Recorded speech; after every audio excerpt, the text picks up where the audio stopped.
അതിനുവേണ്ടി ബഹുമാനപ്പെട്ട പ്രസിഡന്റിനെയും അതുപോലെ തന്നെ റൂബി വർഗീസ് സ്ഥാനാർത്ഥിയെ നമ്മൾ സാദരം ക്ഷണിക്കുകയാണ്.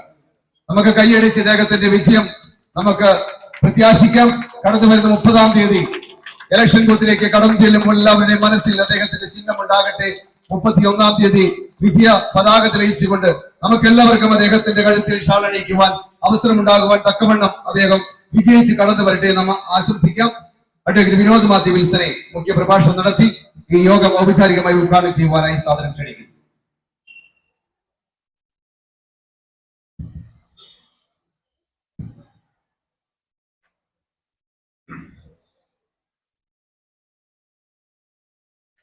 വേദിയിലും സദസ്സിലുമുള്ള പ്രിയപ്പെട്ടവരെ, ഞങ്ങളായ നമ്മുടെ മുഖ്യമന്ത്രി ആയതിനൊക്കെ പ്രശ്നമായതിനായിട്ട്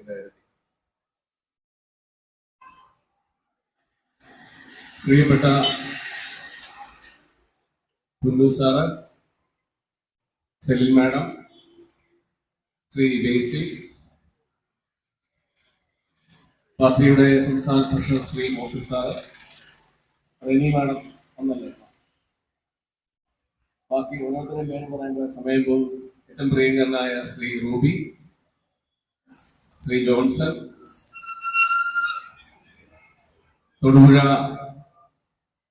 നിയോജക പ്രസിഡന്റ് എം പി കണ്ടില്ല, നോയ് സാറ്, പ്രിയപ്പെട്ട ആം ആദ്മിയുടെ മറ്റ് സ്ഥലങ്ങളിൽ നിന്നും കോതമംഗലത്തു നിന്നൊക്കെ ഇവിടേക്ക് കടന്നു വന്ന ഈ മീറ്റിംഗിൽ പങ്കെടുക്കുന്ന പ്രിയപ്പെട്ട സഹപ്രവർത്തകരെ, വിശിഷ്യ ആം ആദ്മിക്കാർ എന്താണ് പറയാൻ പോകുന്നത് എന്ന് സാഗൂതം വീക്ഷിക്കുന്ന പ്രിയപ്പെട്ട ജനാധിപത്യ വിശ്വാസികളെ, സുഹൃത്തുക്കളെ, ശ്രീ ബേസിൽ ഇവിടെ സൂചിപ്പിച്ചതുപോലെ ഒരു സംസ്ഥാന അധ്യക്ഷൻ, പ്രത്യേകിച്ച് ഒരു നാഷണൽ പാർട്ടിയാണ് ഞങ്ങൾ. കോൺഗ്രസും BJP ഒക്കെ കഴിഞ്ഞാൽ പിന്നെ കേരളത്തിൽ ഉള്ളൊരു നാഷണൽ പാർട്ടി നമ്മളല്ലേ, ഭരിക്കുന്നവർ പോലും നാഷണൽ പാർട്ടിയാണ്. ഈ ഇടയ്ക്ക് വീണ്ടും പോയെന്ന് തോന്നുന്നു. അപ്പൊ നാഷണൽ പാർട്ടിയുടെ അധ്യക്ഷൻ എന്തിനാണ് ഈ തൊടുപുഴ ഈ മുനിസിപ്പാലിറ്റിയുടെ തെരഞ്ഞെടുപ്പിൽ 9-ാം വാർഡിലെ മത്സരത്തിന് ശ്രീ റൂബിക്ക് വേണ്ടി വോട്ട് ചോദിക്കാൻ വന്നത് എന്ന് ചോദിച്ചാൽ അതിന്റെ ഉത്തരം എനിക്ക് തൊട്ടു മുമ്പ് സംസാരിച്ച ശ്രീ ബേസിൽ പറഞ്ഞു.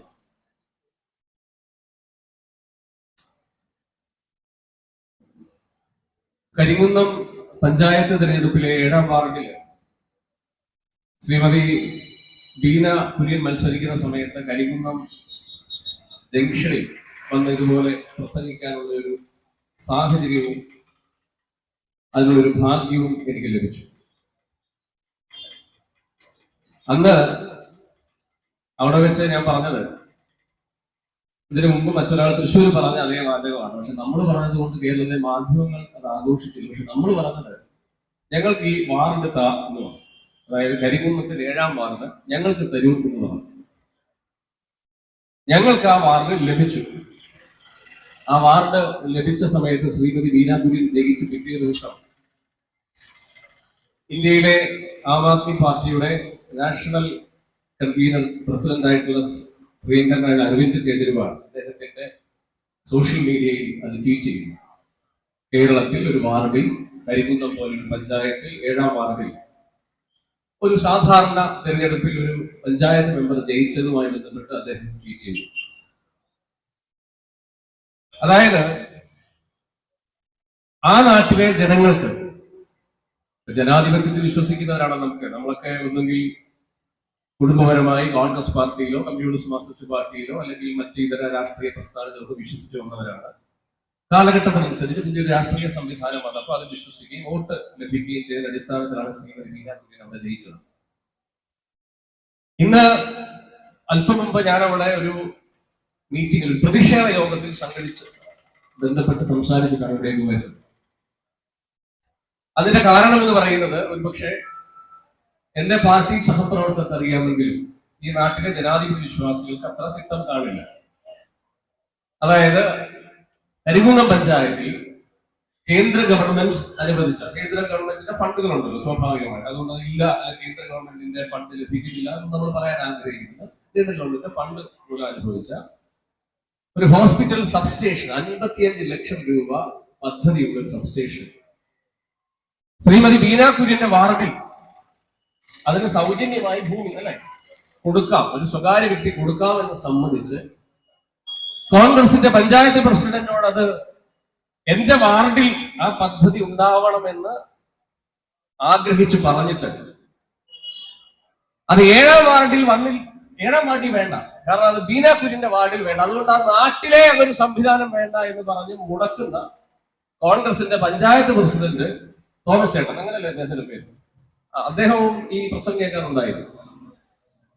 അദ്ദേഹത്തിന്റെ മുഖത്ത് നോക്കി സംസാരിച്ചതിന് ശേഷമാണ് ഇങ്ങോട്ട് വരുന്നത്. ഇവിടെ BJP പറയുന്ന കോൺഗ്രസ് മുക്ത ഭാരതം ഞങ്ങൾ ആഗ്രഹിക്കുന്നവരല്ല. കാരണം സത്യസന്ധമായി പറഞ്ഞാൽ കോൺഗ്രസ് പാർട്ടിയിലും കമ്മ്യൂണിസ്റ്റ് മാർക്സിസ്റ്റ് പാർട്ടിയിലും വിശ്വസിക്കുന്നവർ തന്നെയാണ് മാറി ആം ആദ്മി പോലെയുള്ള പുതിയ രാഷ്ട്രീയ സംവിധാനത്തിൽ വിശ്വസിക്കുകയും വോട്ട് ചെയ്യുകയും ചെയ്യുന്നത്. ഞാൻ പറയാൻ കാര്യം, ഒരു മാസം മുമ്പ് വടകരയിൽ കൊല്ലപ്പെട്ട കമ്മ്യൂണിസ്റ്റ് മാർക്സിസ്റ്റ് പാർട്ടിക്കാരാൽ കൊല്ലപ്പെട്ട TP ചന്ദ്രശേഖരനുമായി ബന്ധപ്പെട്ട ഒരു ചടങ്ങിൽ പങ്കെടുക്കാനുള്ള ഒരു ഭാഗ്യം എനിക്ക് ലഭിച്ചു. ആ വേദിയിൽ അന്ന് വടകരയുടെ MP ശ്രീ ഷാഫി പറമ്പിൽ ഉണ്ടായിരുന്നു. MLA TPയുടെ പോരാട്ടത്തിന്റെ വീഥികളിൽ ഇപ്പോഴും കനൽ തെളിയുന്ന ശ്രീമതി രമയുണ്ടായിരുന്നു. കേരളത്തിലെ സാംസ്കാരിക ശബ്ദമായിട്ടുള്ള പ്രിയങ്കരനായിട്ടുള്ള നമ്മുടെ കാരശ്ശേരി മാഷ് ഉണ്ടായിരുന്നു. മറ്റ് സാമൂഹ്യ പ്രവർത്തകരൊക്കെ ഉണ്ടായിരുന്നു. ഞാൻ ആ സ്ഥലത്തേക്ക് പോകുമ്പോൾ നമ്മൾ മനസ്സിലാക്കണം, വടകര പോലെ വലിയ രാഷ്ട്രീയ പ്രത്യയശാസ്ത്ര പിൻബലത്തിൽ ആളുകൾ അങ്ങോട്ടും ഇങ്ങോട്ടും സംസാരിക്കുകയും ഫൈറ്റ് ചെയ്യുകയും ചെയ്യുന്ന വടകര പോലുള്ള സ്ഥലത്ത് ഒരു ചെറിയ ഗ്രാമപ്രദേശത്ത് എന്നെ അത്ഭുതപ്പെടുത്തിയ കാഴ്ച, 1250ഓളം മനുഷ്യർ കഴിഞ്ഞ കാലങ്ങളിൽ കമ്മ്യൂണിസ്റ്റ് മാർക്സിസ്റ്റ് പാർട്ടിയുടെ പ്രത്യയശാസ്ത്രം പേറി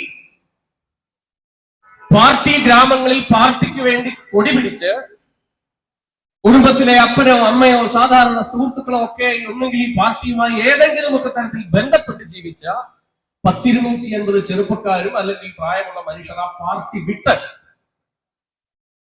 ജനകീയ വേദി എന്ന് പറയുന്ന ഒരു സംവിധാനം അവിടെ ഉണ്ടാകും. ആ ജനകീയ വേദി അവിടെ ഉണ്ടായത് ഒരു സുപ്രഭാതത്തിലല്ല.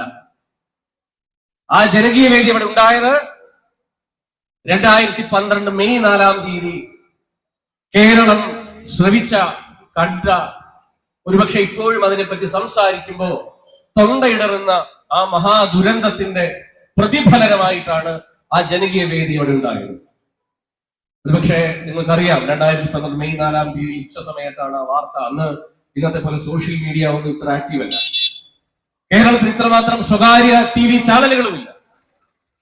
ഞാനന്ന് LLB വിദ്യാർത്ഥിയാണ്. വീട്ടിലിരിക്കുമ്പോഴാണ് ഏഷ്യാനെറ്റ് ന്യൂസിൽ കാണിക്കുന്നത് വടകരയിൽ TP ചന്ദ്രശേഖരൻ എന്ന് പറയുന്ന കമ്മ്യൂണിസ്റ്റുകാരൻ കൊല്ലപ്പെട്ടു. സാധാരണ കണ്ണൂരിൽ നിന്നുമൊക്കെ ഉയർന്നു വരുന്ന രാഷ്ട്രീയ കൊലപാതകങ്ങളിൽപ്പെട്ട ഒരു കൊലപാതകം എന്ന് മാത്രമാണ് ആദ്യ സമയത്ത് വാർത്ത പ്രസിദ്ധീകരിച്ചത്. പക്ഷെ പിന്നീട് ഓരോ നിമിഷവും മാധ്യമങ്ങൾ എഴുതിവിട്ട വാർത്തകളും അതുമായി ബന്ധപ്പെട്ട അപ്ഡേറ്റ്സുകളും വായിക്കുമ്പോൾ ഒരു ചെറുപ്പക്കാരൻ നിലയിൽ സഹജീവിയോട് അനുകമ്പയും സഹതാപവും ജീവിതത്തിൽ കാണിക്കണമെന്ന് പറയുന്ന ഏതൊരു മനുഷ്യരെയും ചങ്ക് പൊട്ടുന്ന വാർത്തകളും ചിത്രങ്ങളും അതുമായി ബന്ധപ്പെട്ട വർത്തമാനങ്ങളുമാണ് പിന്നീട് കടന്നു വന്നത്. എന്തായിരുന്നു വാർത്ത? 51 വെട്ട്. തമാശയല്ല. പോസ്റ്റ്മോർട്ടം റിപ്പോർട്ടിൽ പോലീസ് സർജൻ അതിവിദഗ്ധമായി വ്യക്തമായി എഴുതി വെച്ചിരിക്കുന്നു, തലയോട്ടി അടക്കമുള്ള വിഭാഗത്ത് 51 വെട്ട് ഭീകരമായി. നിങ്ങൾ മനസ്സിലാക്കണം, TP ചന്ദ്രശേഖരനെ കൊല്ലാൻ ആയുധം കൊടുത്തു വിടുന്ന കമ്മ്യൂണിസ്റ്റുകാരൻ കുഞ്ഞനന്ദൻ അടക്കമുള്ള മനുഷ്യൻ മരിച്ചുപോയി. കുഞ്ഞനന്ദൻ മഹാമനുഷ്യൻ എന്നാണ് പിണറായി വിജയൻ പറഞ്ഞത്. കുഞ്ഞനന്ദൻ മഹാമനുഷ്യൻ എന്നാണ് കമ്മ്യൂണിസ്റ്റ് മാർക്സിസ്റ്റ് പാർട്ടി പറഞ്ഞത്. അദ്ദേഹം പ്രതിയാണ്. ആ കേസിലെ 11ാം പ്രതിയാണ് കുഞ്ഞനന്ദൻ. TP ചന്ദ്രശേഖരനുമായി ഒരു കുലബന്ധം പോലും ഇല്ലാത്ത പ്രതികൾ. ഞാൻ ക്രിമിനൽ കേസ് കോടതിയിൽ ചെയ്യുന്ന വക്കീലാണ്. ശ്രീബേസിലൊക്കെ ക്രിമിനൽ കേസ് വാദിക്കുന്നവരായിരിക്കാം. കൊലപാതക കേസിലൊക്കെ പ്രതിഭാവം വക്കാലത്ത് നിൽക്കുന്നവർ തന്നെയാണ് ഞങ്ങൾ. കൊലപാതക കേസുകൾ പഠിക്കുമ്പോൾ സാധാരണഗതിയിൽ ഒരു മനുഷ്യനെ വെട്ടിക്കൊല്ലണമെങ്കിൽ അല്ലെങ്കിൽ അവനെ കഴുത്തറുത്ത് കൊല്ലണമെങ്കിൽ വ്യക്തിപരമായ തർക്കമുണ്ടായിരിക്കണം, ഒരു പക അവനുണ്ടായിരിക്കണം, അല്ലെങ്കിൽ അവനുമായി ബന്ധപ്പെട്ട ഏതെങ്കിലും തരത്തിലുള്ള തർക്ക വിതർക്കങ്ങൾ ഉണ്ടായിരിക്കണം. പക്ഷേ പ്രിയപ്പെട്ടവരെ, ഈ കേസ് പഠിക്കുമ്പോൾ മനസ്സിലാകുന്നത് ആ പ്രതികൾ 18 പ്രതികൾ, ആ പ്രതികൾ ടി.പിയെ കണ്ടിട്ട് പോലുമില്ല. ടി.പിയുടെ ചിത്രമാണ് കൊടുത്തുള്ളത്. ഇതാണ് മനുഷ്യൻ. വീട്ടിൽ വന്ന് ഭക്ഷണം കഴിച്ച് രമയ്ക്കൂ മകനായ അഭിനവനൊപ്പം ഭക്ഷണം കഴിച്ച് പുറത്തോട്ട് പോയ മനുഷ്യനെ ഒരു ഇന്നോവ കാർ കൊണ്ട് നിർത്തി ബൈക്ക് തള്ളിയിട്ട് ആ മനുഷ്യന്റെ മുഖം ഭാര്യയും മക്കളും പിന്നീട് കണ്ടാൽ അവർക്കൊരു അന്ത്യചുംബനം കൊടുക്കാൻ പോലും സാധ്യമല്ലാത്ത രീതിയിൽ വികൃതമാക്കി കളയണം അവന്റെ മുഖമെന്ന് തിട്ടൂരമെടുത്തതിന്റെ പേരിലായിരുന്നു കൊലപാതകം നടന്നത്. പിന്നീട് നമ്മൾ എന്താ കണ്ടേ? ഗോവിന്ദചാമിയെ നമുക്കറിയാം. സൗമ്യ എന്ന് പറയുന്ന ഒരു പെൺകുട്ടിയെ അതിദാരുണമായി കൊല്ലപ്പെട്ട് ബലാത്സംഗം ചെയ്തുകൊന്ന ഗോവിന്ദചാമി ജയിലിലാണ്. ഗോവിന്ദചാമിക്ക് നാളെ പരോള് കൊടുക്കണമെന്ന് ഇവിടുത്തെ ഭരണകൂടം തീരുമാനിച്ചാൽ നമ്മൾ ആരെങ്കിലും പോയി ചർച്ചയ്ക്കിരിക്കും?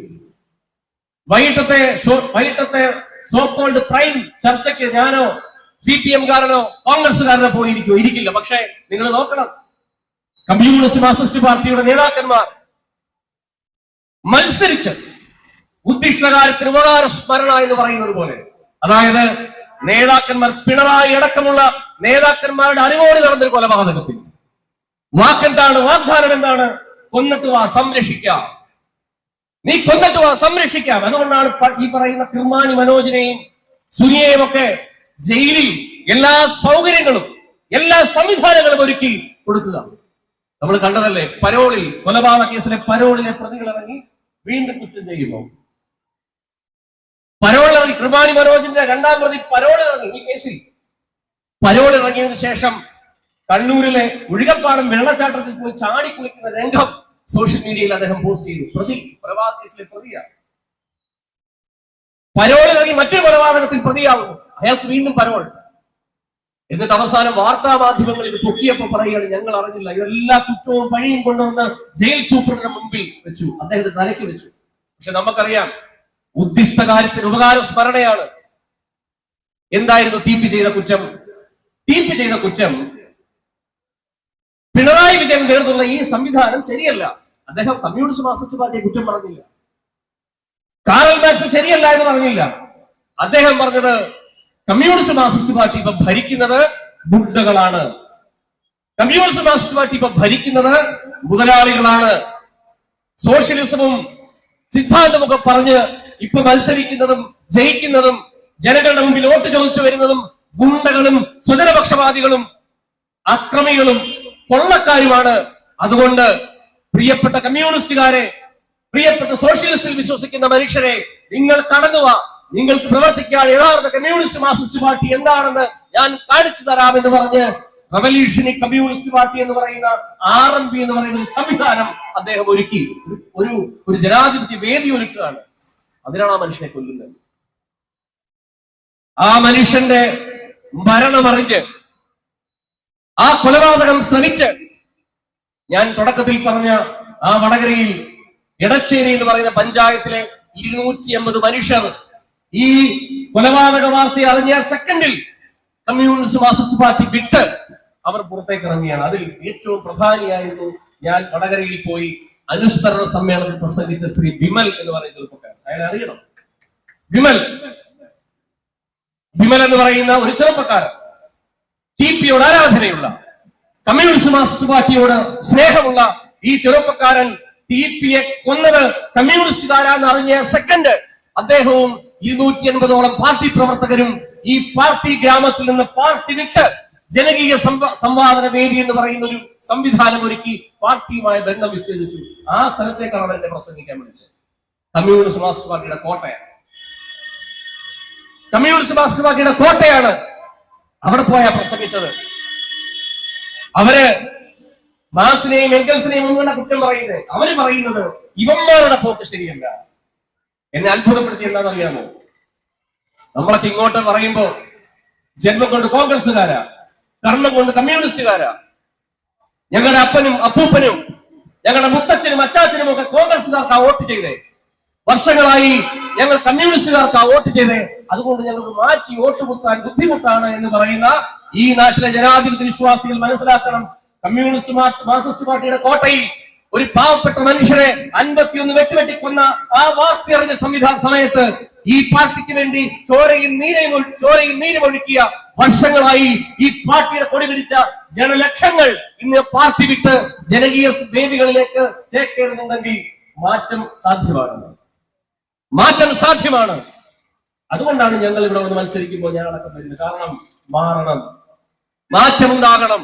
ആ മാറ്റം ഏത് സംവിധാനത്തിലൂടെ വേണമെന്ന് തീരുമാനിക്കേണ്ട സാഹചര്യത്തിലാണ് കേരളത്തിലെ ജനാധിപത്യ വിശ്വാസികൾ നിൽക്കുന്നത്. അതുകൊണ്ടാണ് ആം ആദ്മി മത്സരിക്കുമ്പോൾ റൂബിയെ പോലെ ഒരു സാധാരണ ചെറുപ്പക്കാരൻ ഓടി നടന്ന് വോട്ട് ചോദിച്ച് മത്സരിക്കുമ്പോൾ കൊല്ലത്ത് നിന്ന് ഞാനും കോട്ടയത്ത് സെൽമാമും അങ്ങ് എറണാകുളത്ത് മോസസ് സാറും ഒക്കെ വരുന്നത് ഈ നാടിനൊരു മാറ്റം ഉണ്ടാവണം. ഈ നാടിന് ചുമ്മാ മാറ്റമെന്ന് പറയുന്നത് എക്കാലത്ത് വോട്ട് ചെയ്ത് കുറച്ചു നാൾ അധികാരത്തിൽ ഇരുന്ന MLA-യും MP-യും ഒക്കെ ആയിട്ട് പെൻഷൻ വാങ്ങിച്ച് ആ പെൻഷൻ കൊണ്ട് സുഖിച്ച് വീണ്ടും MLA-യും MP-യും ഒക്കെ ആയി എല്ലാവിധ സൗകര്യങ്ങളും, യാത്രാ സൗകര്യവും മെഡിക്കൽ സൗകര്യവും മക്കൾക്ക് വിദ്യാഭ്യാസ സൗകര്യവും ഒക്കെ ഒരുക്കി എല്ലാ കാലവും ചുളിക്കുന്ന മാറ്റമല്ല, മറിച്ച് വെൽഫെയർ പൊളിറ്റിക്സ്. ആ വെൽഫെയർ പൊളിറ്റിക്സ് ഞങ്ങളെ പഠിപ്പിച്ചത് അരവിന്ദ് കെജ്രിവാളാണ്. ആരാണ് അരവിന്ദ് കെജ്രിവാൾ എന്ന് പറയേണ്ട സാഹചര്യം എനിക്കില്ല. ഞങ്ങൾക്കെതിരെയുള്ള പ്രധാനപ്പെട്ട ആരോപണങ്ങൾക്ക് മറുപടി പറഞ്ഞുകൊണ്ട് ഈ സംസാരം തുടരാനാണ് ഞാൻ ആഗ്രഹിക്കുന്നത്. പ്രധാനപ്പെട്ട ആരോപണം എന്താണ്? അരവിന്ദ് കെജ്രിവാൾ ജയിലിലാണ്. അദ്ദേഹം അഴിമതിക്കാരനാണ്. മധ്യമായ അഴിമതിയിൽ അദ്ദേഹം ജയിലിൽ കിടക്കുന്നു. അങ്ങനെ ജയിലിൽ കിടക്കുന്ന അഴിമതി വീരരായിട്ടുള്ള അരവിന്ദ് കെജ്രിവാളിന് വേണ്ടി എന്തിനാണ് മത്സരിക്കുന്നത്? പക്ഷെ അങ്ങ് ഈ ചോദ്യം നേരിട്ടിട്ടുണ്ടാവും, ശരിയല്ലേ? ഉണ്ട്. വീടുകൾ കയറിയിറങ്ങുമ്പോൾ വോട്ടർമാർ ചോദിക്കും, നിങ്ങളുടെ നേതാവ് ജയിലിലല്ലേ? ചോദിക്കില്ലേ? പ്രിയപ്പെട്ടവരെ, ഞങ്ങളുടെ നേതാവ് ജയിലിൽ കിടക്കുന്നത് ഞാൻ വിശ്വസിക്കുന്നത് രണ്ടാം സ്വാതന്ത്ര്യ സമരത്തിന്റെ ഭാഗമായിട്ടാണ്. അത് വെറുതെയല്ല. എന്താ രണ്ടാം സ്വാതന്ത്ര്യ സമരം എന്ന് പറയാൻ ആഗ്രഹിക്കുന്നത് അറിയാമോ? പറയണം, ജനങ്ങളോട് പറഞ്ഞു മനസ്സിലാക്കണം. അതായത് PMLA എന്ന് പറയുന്ന ഒരു നിയമം ഇന്ത്യൻ പാർലമെന്റിൽ പാസ്സായി. PMLA NDA സർക്കാർ വാജ്പേയിയുടെ സമയത്താണ് ആ നിയമം കൊണ്ടുവരുന്നത്. PMLA ആക്ടിൽ സെക്ഷൻ 19 പ്രകാരം അറസ്റ്റ് ചെയ്യുന്നതിന് ചില മാനദണ്ഡങ്ങൾ. സാധാരണഗതിയിൽ അറസ്റ്റ് ചെയ്യുമ്പോൾ ആ അറസ്റ്റിന് ചില കാരണങ്ങൾ ഉണ്ടാകും. പോലീസിന് പ്രൈമാ ഫേസി ഒരു കേസ് ഉണ്ടാകും. പ്രാഥമികമായി പ്രതിക്കെതിരെ നിലനിൽക്കുന്ന ഒരു കേസ് ഉണ്ടെങ്കിൽ അറസ്റ്റ് ചെയ്യും. പക്ഷെ PMLA ആക്ടിൽ അങ്ങനെയല്ല.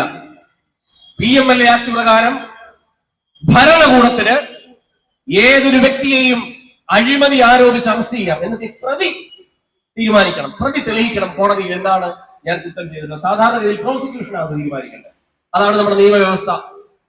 പ്രോസിക്യൂഷൻ കോടതിയിൽ പ്രൂവ് ചെയ്യണം ഇവൻ കുറ്റവാളിയാണ്. കാരണം പ്രോസിക്യൂഷന്റെ കയ്യിലാണ് സംവിധാനങ്ങൾ. സർക്കാരിന്റെ എല്ലാ സംവിധാനങ്ങൾ, മെഷീനറി, പോലീസ്, ഫോറൻസിക് ഡിപ്പാർട്ട്മെന്റ്, ശാസ്ത്രീയ തെളിവുകൾ, ഇതെല്ലാം കോടതിയിൽ പ്രൂവ് ചെയ്യാനുള്ള ഫെസിലിറ്റി ഉള്ളത് സർക്കാരിലാണ്. സർക്കാരാണ് പണമുള്ളത്. ഒരു വ്യക്തിക്ക് അത് കഴിയില്ല. അതുകൊണ്ടാണ് നിയമം എഴുതിയ ബ്രിട്ടീഷുകാർ എഴുതി വെച്ചത്, ഒരു ക്രിമിനൽ കേസിൽ പ്രോസിക്യൂഷൻ പ്രൂവ് ചെയ്യണം ഇവൻ കുറ്റവാളിയാണ്.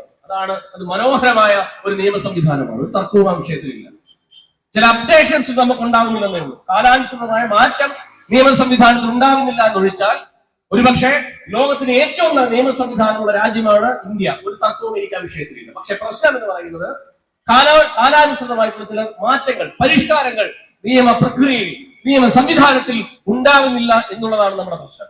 അതിന് നമ്മൾ ജയിപ്പിക്കുന്ന MP-മാരും MLA-മാരും പാർലമെന്റിലും നിയമസഭയിലും പോയി നിയമങ്ങൾ ഉണ്ടാക്കണം. അതുണ്ടാകുന്നില്ല. അപ്പൊ സാധാരണഗതിയിൽ പ്രോസിക്യൂഷൻ പ്രൂവ് ചെയ്യണം. എന്താ പ്രൂവ് ചെയ്യണ്ടേ? ഇവൻ കുറ്റവാളിയാണ്. അഴിമതി വാങ്ങിച്ചിട്ടുണ്ടെങ്കിൽ ആ പണം കണ്ടുപിടിക്കണം. എപ്പോൾ അഴിമതി നടത്തി, ആരുമായിട്ട് സംസാരിച്ചു, എന്തൊക്കെ സംസാരിച്ചു, എത്ര പണമാണ് വാങ്ങിച്ചത്, ആ പണം എങ്ങോട്ട് കൊണ്ടുപോയി, എന്തിന് ഉപയോഗിച്ചു, ഇതൊക്കെ തെളിയിച്ചാൽ മാത്രമേ ഒരു സാധാരണക്കാരനെ അറസ്റ്റ് ചെയ്ത് നടത്തിടാൻ പറ്റും. പക്ഷെ PMLA ആക്ടിലല്ല. ജയിലിൽ കിടക്കണമെന്ന് തെളിയിക്കണം. എന്തൊരു കഠിനമാണ് ആലോചിച്ച് നോക്കിയേ. ഒരു സുപ്രഭാതത്തിൽ വീട്ടിൽ പോയി അറസ്റ്റ് ചെയ്ത് ഒരു മനുഷ്യനെ പിടി ജയിലിലിട്ടാൽ ആ മനുഷ്യൻ പറയുന്നത് കേൾക്കാൻ പോലും ഈ നാട്ടിൽ പിന്നെ സാധ്യതയില്ല, അതിനുള്ള സാഹചര്യമില്ല, മാധ്യമങ്ങളില്ല. കാരണം അയാൾ ജയിലിലാണ്. അപ്പൊ ജയിലിൽ കിടക്കുന്ന ഒരു മനുഷ്യൻ തെളിയിക്കണം. എന്താ തെളിയിക്കണ്ടേ? ഞാൻ കുറ്റം ചെയ്തിട്ടില്ല, പറ്റുമോ? ആർക്കെങ്കിലും പറ്റുമോ? മഹാത്മാഗാന്ധിക്ക് പോലും പറ്റിയില്ല. അപ്പൊ അത്തരമൊരു കേസ്, അത്തരമൊരു നിയമം, മണി ലോണ്ടറിംഗ് ആക്ട് എന്ന് പറയുന്ന നിയമം എന്തിനാണ് പാർലമെന്റ് പാസ്സാക്കിയത്? ആ പാർലമെന്റ് പാസ്സാക്കിയിട്ട് അതിന്റെ അപകടം നടന്നത് നരേന്ദ്രമോദി ഇന്ത്യൻ പ്രധാനമന്ത്രി ആയിരിക്കുമ്പോഴാണ്. അദ്ദേഹം അതിന് 45ാമത്തെ അമെന്റ്മെന്റ് കൊണ്ടുവന്നു. ആ അമെന്റ്മെന്റ് ആണ് ഏറ്റവും ഭീകരമായ കാര്യം. ആ അമെന്റ്മെന്റിൽ PMLA ആക്ടിൽ അതിന് മുമ്പുണ്ടായിരുന്ന ഏറ്റവും പ്രധാനപ്പെട്ട വസ്തുത എന്ന് പറയുന്നത്, ഒരു കേസ് ഒരാൾക്കെതിരെ ചാർജ് ചെയ്യുമ്പോൾ, ഒരു അഴിമതി ആരോപണം ഒരാൾക്കെതിരെ ചാർജ് ചെയ്യുമ്പോൾ, ആ ആരോപണത്തിനൊപ്പം അയാളെ വെറുതെ വിടാനുള്ള സാഹചര്യം ഉണ്ടെങ്കിൽ, അതാണ് ശ്രദ്ധിക്കേണ്ട ഏറ്റവും പ്രധാനപ്പെട്ട കാര്യം. അദ്ദേഹം അഴിമതിക്കാരനാണ് എന്ന് പറയുന്ന തെളിവുകൾ, മെറ്റീരിയൽ അതിനുണ്ടെങ്കിൽ, അതിനോടൊപ്പം അദ്ദേഹം അഴിമതിക്കാരനല്ല എന്ന് തെളിയിക്കാനുള്ള വസ്തുതകളും അതിനകത്തുണ്ടെങ്കിൽ കോടതി അതിന് വെയിറ്റേജ് കൊടുക്കണം. ഇതായിരുന്നു ആ നിയമത്തിലുള്ള മറ്റൊരു സവിശേഷത. ഇത് ഞാൻ വെറുതെ പറയുന്നില്ല, നിയമത്തിൽ എഴുതി വെച്ചിരിക്കുന്നതാണ്. അറസ്റ്റ് ചെയ്യുന്ന സമയത്ത് ചില മെറ്റീരിയൽസ് കളക്ട് ചെയ്യും പോലീസുകാർ, എൻഫോഴ്സ്മെന്റ് ഡയറക്ടർ. ആ മെറ്റീരിയൽ എന്ന് പറയുന്നത് അദ്ദേഹത്തെ പ്രതിയാക്കാൻ ഉതകുന്നതാണെങ്കിൽ, ഒപ്പം ആ മെറ്റീരിയൽ തന്നെ അയാളെ വെറുതെ വിടാൻ ഉതകുന്നതാണെങ്കിൽ, കോടതിയും പോലീസും സംവിധാനവും ആ വെറുതെ വിടാൻ ഉതകുന്ന മെറ്റീരിയൽസിന് വെയിറ്റേജ് കൊടുക്കണം. ഇതാണ് ആ നിയമത്തിന്റെ പ്രത്യേകത. അതങ്ങ് മാറ്റി, 45 അമെന്റ്മെന്റിൽ അതങ്ങ് മാറ്റി. എന്തിനാ അത് മാറ്റിയത്? അയാൾക്കറിയാം, അയാൾക്കെതിരെ ഓപ്പോസിറ്റായി നിൽക്കുന്ന സകല മനുഷ്യരെയും ഈ നിയമത്തിന്റെ പരിധിയിൽ കൊണ്ടുവന്ന് ജയിലിലിട്ട് ആ സംവിധാനം എന്നേക്കുമായി ഇന്ത്യ ഭരിക്കാമെന്ന ഫാസിസ്റ്റ് മനോഭാവത്തിന്റെ ഭാഗമായിട്ടായിരുന്നു ആ നിയമം പാസ്സായത്. ആ നിയമത്തിലാണ് കേജ്രിവാളെ അറസ്റ്റ് ചെയ്തത്. ആ നിയമത്തിന്റെ ഭാഗമായിട്ടാണ് ജയിലിൽ കിടക്കുന്നത്. കേജ്രിവാൾ എന്താ ചെയ്തേ? നിങ്ങൾ മനസ്സിലാക്കണം, എന്നെ കേൾക്കുന്ന അല്പം വിദ്യാഭ്യാസമുള്ള മനുഷ്യന് മനസ്സിലാവും. ഞങ്ങളുടെ നേതാവിന് എൻഫോഴ്സ്മെന്റ് ഡയറക്ടർ എടുത്ത കേസിൽ കോടതി ജാമ്യം കൊടുത്തു. എപ്പോഴാ ജാമ്യം കൊടുത്തത്? ജാമ്യം കൊടുത്തത് ഇലക്ഷന് തൊട്ട് മുമ്പ്. പ്രിയപ്പെട്ടവരെ, നമ്മുടെയൊക്കെ വീട്ടിൽ ഒരാൾ പ്രതിയായാൽ, ഒരു കേസിൽ പ്രതിയായാൽ, നിങ്ങളൊരു വക്കീലിനെ പോയി കാണും. വക്കീലിനെ പോയി കണ്ടിട്ട്, സാറേ എപ്പോഴാ ജാമ്യം കിട്ടുന്നതെന്ന് ചോദിക്കും. വക്കീൽ പറയും, ജാമ്യാപേക്ഷ പരിഗണിക്കാതിരിക്കുകയാണ്. നമ്മൾ ജാമ്യാപേക്ഷ കോടതി കൊടുക്കും. ആ ജാമ്യാപേക്ഷ കോടതി കൊടുക്കുമ്പോൾ കോടതി ആ ജാമ്യാപേക്ഷയിൽ വാദം കേൾക്കും. പ്രോസിക്യൂട്ടറോട് കാര്യം പറയും. പ്രോസിക്യൂഷൻ അനുകൂലമായിട്ടുള്ള അല്ലെങ്കിൽ പോലീസ് കളക്ട് ചെയ്തിട്ടുള്ള കാര്യങ്ങളെ പറ്റി കോടതിയിൽ കാര്യങ്ങൾ സംസാരിക്കും. അങ്ങനെ പ്രോസിക്യൂട്ടറെയും പ്രതിയുടെ വക്കീലിനെയും കേട്ടതിന് ശേഷമാണ് ബെയിൽ അനുവദിക്കുക. അതിന് കോടതിയിൽ ഒരു ബെയിൽ ആപ്ലിക്കേഷൻ വേണം, ജാമ്യ ഹർജി. ഇന്ത്യൻ ജനാധിപത്യത്തിന്റെ ചരിത്രത്തിൽ, ഇന്ത്യൻ നീതിന്യായ വ്യവസ്ഥയുടെ ചരിത്രത്തിൽ ജാമ്യാപേക്ഷയില്ലാതെ ജാമ്യം കിട്ടിയ ലോകത്തിലെ ഏക നേതാവ് അരവിന്ദ് കെജ്രിവാൾ. അറിയാമോ?